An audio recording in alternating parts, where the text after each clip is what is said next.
కనుక ఎంత ప్రమాదం ఈ కళ్ళలో ఉందో చాలా జాగ్రత్తగా మన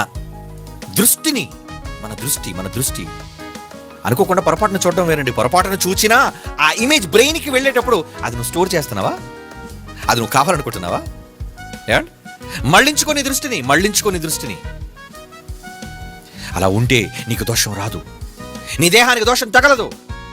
ఎవరి దోషం నీకు రావడం కాదు, ఎవరి దిష్టి నీకు తగలడం కాదు, నీ చూపే నీ దిష్టిగా మారి నీకు తగులుతుంది. అదే నీ దృష్టి దోషం. దానివల్ల సమాజంలో ఎన్నో కుటుంబాలు నాశనం అయిపోయి, ఎంతోమంది బతుకులు ఛిద్రమైపోయాయి.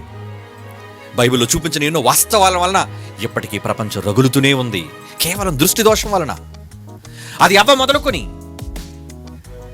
షారా మొదలుకొని, హాగర మొదలుకొని, ఇలా ఎందరు చరిత్రలకి చాలా ఉన్నాయి బైబిల్లో అలాంటి సందర్భాలు. వాళ్ళ బ్రతుకులు నాశనం కావడానికి, వాళ్ళ బ్రతుకులు దోషపూరితం కావడానికి వాళ్ళ దృష్టిలో ఉన్న దోషం.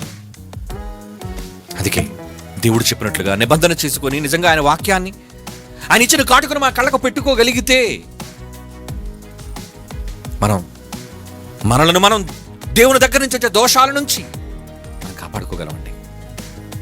అది ఎంత భయంకరమైన పరిస్థితిని, మన దేహాన్ని, మన కుటుంబాన్ని, మన పరిస్థితులను నెట్టకుండా ఉంటుందో ఆ దృష్టి, దాన్ని జాగ్రత్తగా మన దేవుని వాక్యము చేత కట్టడి చేసుకోగలిగితే మన కన్ను చెడినది కాదండి. అప్పుడు దేహం చీకటమయంగా మారదండి. దానివల్ల రానున్న ప్రమాదంలోంచి నేను నెట్టదండి, అది నేను కాపాడుతుంది అంటున్నాడు.